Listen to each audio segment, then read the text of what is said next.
what do you think led to you actually leaving corporate America? Your brain really can easily develop like that, I have to do this. Once you, like you said, even with the same disciplines, you have your own freedom and you will feel it, but like you get to do that. How do you take a guy that comes from like corporate, even if it's like commissions, like making 60 to 100 grand a year, how do you get them to like stop that?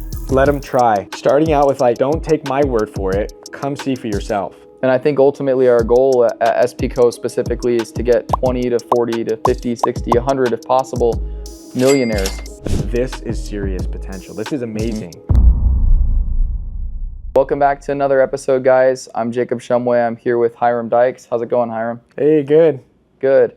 Hey, hopefully you guys had a chance to look at the video we did last week. We just wanted to come back and loop you guys in on our story and where we're going. Hiram, do you want to start off by telling everyone a little bit about yourself? Sure. I'm an Arizona guy, born and raised here. Did some schooling out in ASU and finished out in BYU, Idaho. Studied human biology. Wrote as be a doctor, and after that I went on a mission for my church for a couple of years. Came back, made some decisions differently, and kind of been in sales for the last, since 2017. So 8 years. I've actually been doing it. Nice. How old are you again? So I am 32. You're 32? I'm 32 in March. Okay. Yeah. Perfect. I know we met probably 6 months ago, 8 months ago? Yeah, somewhere around there. Time flies. Mm-hmm. Okay. What were you doing before solar? So solar, for years I'd done roofing manufacturing sales. Went and became a sales manager for a branding company, kind of marketing company. That was mostly what I'd done.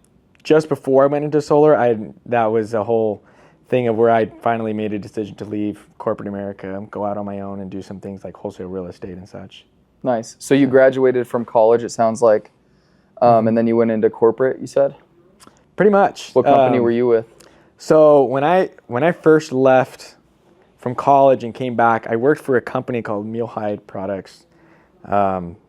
We worked a lot with like roofing manufacturing sales. So in other words, for those that did like a lot of commercial jobs and like these big buildings, I just remember like, for example, like Raiders Stadium was like one iconic piece that we worked a lot with, and we would work with roofers that wanted to get in on that. So we coordinated with like architects and general contractors to get our product approved, and then we would try to coordinate with our roofers to bid using our material on it. Nice. That was essentially what we did. Awesome. So how long ago was that? So that would have been, like I said, when I moved back to Arizona. So 2017 through, about 2021. So 4 years? Yeah. Okay. So obviously, for those of you who are watching, my background. I was in college doing finance, similar path. What do you think, it's probably a long story, but what do you think led to you actually leaving corporate America? Yeah, I think the simple nature, you start to realize as you take these W-2 jobs and as you start finding the perks that I think first settle in when you've left the education side of things and you can actually get to a place where you're making paychecks. So you're not like eating at Taco Bell because that's what you can afford. I mean, you can start at Taco Bell because you want it, but like once you're eating paychecks come through, you do have that thrill of like, wow, I'm actually like, I don't know if you want to call it like an adult or like this is just like the new nature of like getting paid better and like settling into society. That kind of starts to wear out as you realize like that paycheck stays where it's at and only increments maybe through promotions or taking side hustles. And so for me, a lot of it was like I've always had these like ideas come in my head of like it would be so fun to start this or try that, and just the idea of like anything that's sky's the limit always would kind of sit in the back of my mind on these days where I feel like I was working so hard, and as great as the compliments were that you get from your supervisors, it's still just it's like an itch that you can't scratch too much, thinking of you can't go much further than that on your pay. I think my itch was when I first read Think and Grow Rich or Rich Dad Poor Dad. I don't know if you've heard about those. Kiyosaki. But I read the Kiyosaki. I was like Rich Dad Poor Dad, and all of a sudden I started thinking like, oh crap, like I might be stuck. And that's kind of where my itch started. Where do you think yours started, that itch? I think that what did you go into first? Yeah, I would say I think my itch really started when I started seeing friends of mine that some started businesses, some jumped into other projects that really took off somewhere, and you're always thinking of like that person that you're like, I grew up with that person, or I went to high school with that guy, and I actually thought he was he was more of a bum in high school, and yet now this guy is way better off than any of us are, and it was just because he really stuck to his guns, trusted in what he thought would actually take off, and like really put the work into it. It's crazy when you start realizing that people that succeed aren't like crazy, like special or different or anything. Most of the time. In a sense, sadly, but also like optimistically true. Yeah. Right. That really is a reassuring. Overall, it's reassuring to me that like you really don't need to have like all the brains and intellect and everything that like you think that these millionaires. It's been great for me, for sure. Oh yeah. Well, naturally blessed, I wouldn't put you in there. I think like you've got yourself figured out pretty well. So what I was gonna say is, so you've been through like real estate. You have your own you have your own brand now. Ernie, we'll drop the link to his Instagram in the bio for you, or the comments for you. Awesome. So guys, check that out. But what do you think? Why solar? Great question. I think it really, funny enough, I never even thought door to door. I had done door to door at some point years and years ago, like, you know, one of those summer jobs you have when you come back out of college semesters and want to fill your time with something that could pay. I didn't have a first initial experience with door to door, and I think that plays into multiple things. The company I was working for, the time to scale to like get into it, and I just didn't have that time. But solar really came to place when I was now in a place that I had left corporate America.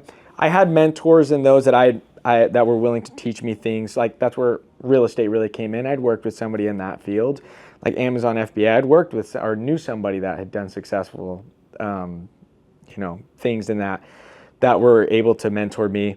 And when I was in the thick of all of that, I just realized a lot of these things take their like ramp time. And around that time is when I was talking to my father-in-law, who knew you, and mentioned to that of like, hey, I don't know what your plans are or what you're doing, but it's good to keep your options open. And if that's something you're into, I can pass you over to somebody. And I thought, I love keeping my options open. And that's when I reached out to you. As you explained to me, I think the draw really with solar was that it is something that you will be amazed how many people, you would think that in the door-to-door and like a high-ticket type of sales, that there's people out there that like no one would take this. But it's amazing how many people are very open to solar. It's very applicable to the everyday person that has electric bills, and that your payout is incredible. It's crazy, huh? It's just when it all comes together, that becomes a hard draw not to say like, man, I really should give this a shot. If the most it takes from me is just continual work ethic. Yeah, I remember one of the cool things is when we first met, we went and got those pitas. I think it was those sandwiches at that shop, and I remember the coolest thing. You're like, yeah, dude, like I'm an entrepreneur, like I can do what I want. And I was like, wow, dude, like that's awesome. Because obviously I'm in a situation where I don't have to work for a while. If I wanted to, I could almost retire. But like, it's just so cool having the freedom to go on a trip with your wife, or to go on a trip with your friends, or to go play pickleball when you want, like whatever it is, right? Totally. Now, obviously you have disciplines and you don't just like hang out all day, but it's cool to have the freedom. You know, isn't that funny how what you're saying right there and how I click it is, when I was mentioning these W-2 jobs of like working the 9 to 5 shifts, your brain really can easily develop like that. I have to do this. Yeah. And once you, like you said, even with the same disciplines, you have your own freedom and you will feel it, but like you get to do that. It's a very different mind shift. It's a choice. It's a choice, and it's a choice that you're likely like you're getting behind, and not more like a choice that's kind of thrown at you if you want to stay here at this company, and more so just like you get to do that because, again, sky's the limit. Yeah. Like that's a beautiful thing that few get to say if they don't find a way to get to it. Yeah. So I remember I was thinking back to one of the first meetups we did with SPCO. I remember I invited you. We were knocking one day, and I invited you and your wife to come to my house. What was your take and like experience coming into like SPCO? Okay, we haven't really talked about this before, I know. but I would like I remember to your talk wife about made a this. comment, so I was. Well, here's what was funny is I think it's a really easy, I think from experience, especially those that have known door to door, it's really easy to get caught up in like the typical what people might call like sales bros, like summer sales bros. Just a nature that really feels like it's just a lot of guys that just like, because they make money and do all this stuff, they just act really standoffish, and it's just not as enjoyable. But like when we came to your house, it was first off like, wow, this is in a great neighborhood, great setup. But like, I think when my wife was there and our like kind of takeaways was like, these are quality people that like, I felt like for me, I was not stepping into something that was like, I'm just doing this for the money. It really felt like it was like a strong sense of camaraderie. Just seeing you with your wife, it was like, in a sense of, in the most positive way I can put it, I was like, these are like normal people and not so, I don't know, like, sometimes Stuck you get a up, sense entitled. of like, yeah, exactly, stuck up, salesy. entitled, keeping up with the Jones feeling, where I'm Yeah. like, man, there's always a catch to something like Mm-hmm. this. But nope, but like I walked away and I just felt nothing more than encouraged of like, this could be something that I could be a part of. And anyways, it's a great feeling. It was awesome. And I think it can be overwhelming for a lot of people coming, even if you've had a ton of sales experience, but coming into a sales environment can be kind of scary. Not scary, scary might not be the right word, but intimidating when all people do is show up in their nice cars and say they make money and like they're super like standoffish and like hard to talk to. So I feel like that's something we really excel in, is just like making the culture to where when you start, you feel welcome. You know, isn't that funny that too, something I want to make note as we're on the topic, that sales, I like that this company is very real about the nature of sales. There's no beating around the bush or like just painting a picture that it's, you know, I don't know, like, how would you say, a false image that like everything's sunshine and rainbows and you're just gonna make a ton of money if you just start doing this. You start knocking on doors and people are like, why didn't you do this for me yesterday? You know?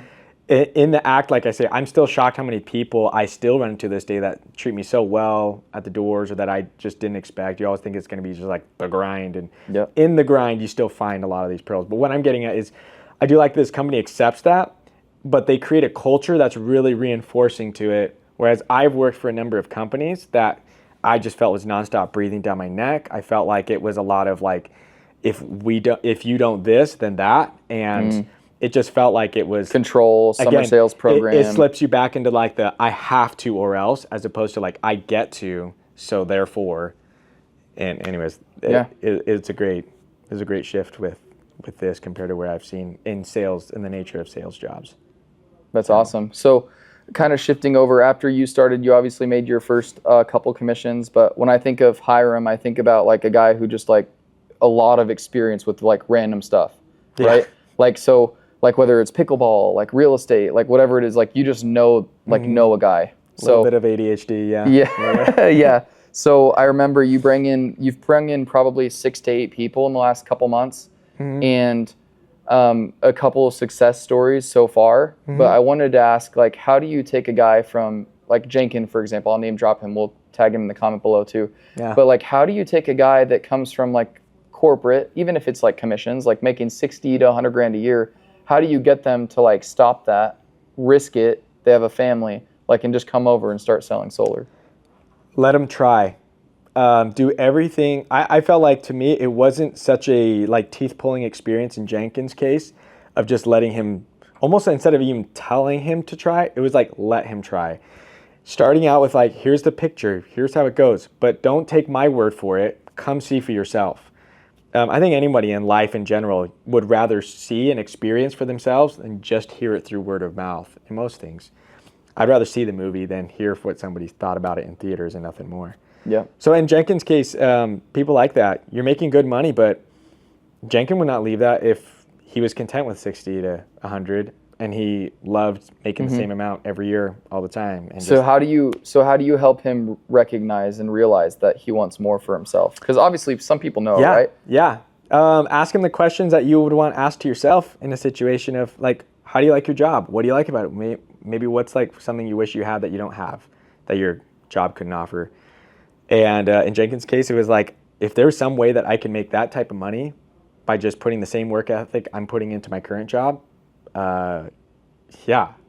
like, well, I would love to know what that looks like. Come see for yourself. Yeah. And then just let him actually see it. And from there, that's the story of Jenkins. Of he put the work into it while he worked full time, right? So he was working full time, and then on evenings he would put a couple hours in here and there, and he saw the whole thing, like the amazing side of it, the good, the bad, and the ugly, if you want to call it. But that through all of that, he still saw that it was like, this is serious potential. This is amazing. And, you know, after a couple months of doing that and start seeing some deals come in and closing them and whatnot, that's when he said, I think I'm ready to take a bigger step and like actually jump off the diving board. Yeah, I remember at first it was like, okay, like we'll see. But then like the last week he came and he's like, hey, Jake, I'm the next solar millionaire. Yeah. Like full confidence. Like, I know this is happening. Full confidence. Like, yeah, you're right. He did not like actually question or feel like he was exaggerating by saying that. He's a true believer. Yep. And yeah, there's nothing more to say than that. Mm-hmm. Like, he put the work in and he saw it pay off. And I think ultimately our goal at SPCO specifically is to get 20 to 40 to 50, 60, 100, if possible, millionaires that came from solar. And that's really our goal in the next 2 to 3 years, is to build up something, because we want to focus on transformation. totally. Like, you don't want So Jenkin doable. in 1 year to be in the same situation as he was, like where he made $3,000 a month and he just pays the bills. Yeah, well, and I even say, like, if this job could not do that, I just don't know if I don't know if that's enough for somebody to just go back to what they're being paid for at, like, an office job. Same thing. There's something amazing about this. The potential it unlocks within yourself, but then, of course, the potential it builds as you see it, make those fruits of what your payouts can be. And again, the culture within this company that can really invite that within yourself. Sweet. So just one last thing, Hiram, what would you say for all the people watching that are thinking about reaching out to go knock on doors, or they like, it looks good, Hiram and Jake made $1 million, whatever it is, like, what would you say to those people who are either hesitant to reach out or thinking about what would this look like for me? I mean, there's a mix of things, but I would say the main one is, like, you really don't know until you try. And as cliche as that might sound, before you just take that into this whole thing about solar, like, think about what that's done for you in your life. Think about all the things that, like, you've actually found you love, or the things that have actually made, like, true lasting joy in your life. And I can tell you very few of those things, I imagine, could not have existed if you didn't just at some point tell yourself, like, the really only best way to know is just to try. So start there, and then ask yourself, after trying for amount of time, where am I at with this? Am I in a better or worse place? And I can guarantee, like, in this kind of situation, I've seen, at least for myself, I can advocate that it's for a better place. Awesome. Way better. Yeah, I think back to when I was first learning the guitar. Like, what I did is, like, hey, I'm just going to practice for 15 minutes every day. The first day, my fingers hurt. I could barely play. The second day, they were really sore. I could barely play. But the third day, it got better. Fourth day, fifth day, like 2 weeks in, I'm playing the chords. 4 weeks in, I'm looking up on YouTube how to play songs, and it's just transferable, First day, I come out to knock solar. I get beat up on. I can't talk. Like, I'm nervous. Second day, I'm feeling the pain of the first day emotionally. Third day, second week, I get my first deal, $3,000, and it just keeps continuing, and you get better at it. So, yeah, I think that's a great example of that. Yeah. So, all right, Hiram. Well, thanks for coming on today. It was good chopping it up with you. This is Thanks great. for watching, guys. Congrats on making it to the second episode. If you like what you see, if you want to transform your life, make lots of money, be part of a winning team, subscribe and like our videos, and keep watching.